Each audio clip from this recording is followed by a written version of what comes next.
取暖炉陆续有人收到了不少，但是发现很多人呢，他不会立这个烟管。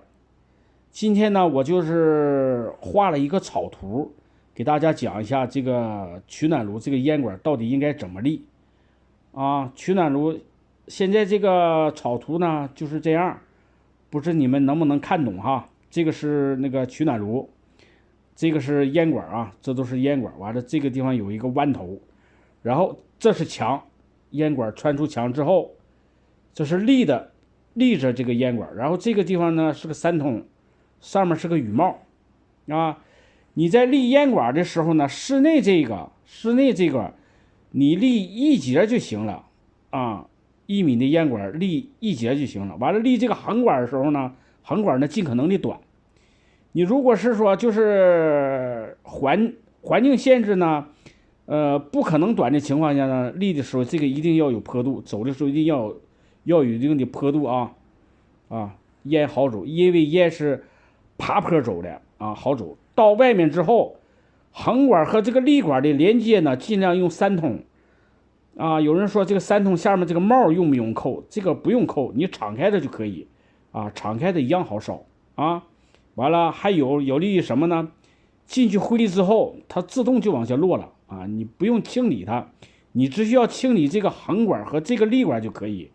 这个竖管永远不用清理。然后呢，上面呢戴个雨帽方便有的南方地区冬天还下雨防备雨水往室内流，最好是做个雨帽。再就是那个立的时候这个室外这个烟管尽可能高一点烟管越高越好烧，越高吸力越大越好烧。再一个就是你高点呢，是为了应付冬天有的时候气压低气压低的时候，它燃烧效果是最不好的。你如果是烟管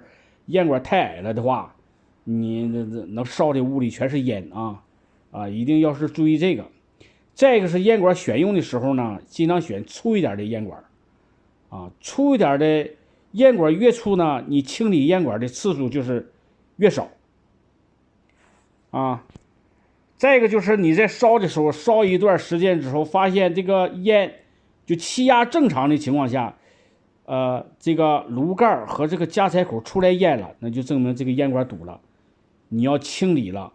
就是你在架设烟管的时候，一定考虑到这个东西，我将来这个灰堵塞烟管了之后，我好清理